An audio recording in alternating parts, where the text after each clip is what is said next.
নবীজি আমার হাদিসের মধ্যে বলেন সালাসু দাওয়াতিন মুস্তাজাবাতুন লা শাক্কা ফি, তিন ব্যক্তি এমন আছে যে তিন ব্যক্তি আমার আল্লাহর কাছে দোয়া করতে দেরি, তাদের দোয়া কবুল হতে দেরি হয় না। বলেন না সুবহানাল্লাহ। নবীজি আমার বলেন, এক নম্বর দাওয়াতুল মুসাফির, কোন মানুষ যখন সফরে থাকে, অর্থাৎ তার বাড়ি থেকে 50 মাইলের দূরত্বে চলে গেছে, এক নম্বরে মুসাফিরের দোয়া আমার আল্লাহ সাথে সাথে কবুল করে।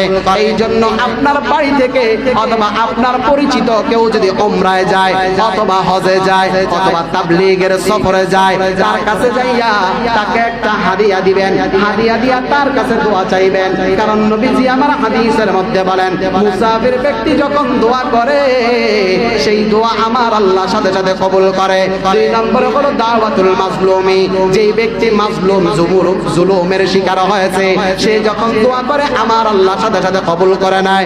তিন নম্বরে আমার নবী বলেন দাওয়াতুল ওয়ালিদ, কোন বাবা মা যখন সন্তানের জন্য দোয়া করে আমার আল্লাহ ওই দোয়ার সাথে সাথে কবুল করে নেয়। সুবহানাল্লাহ।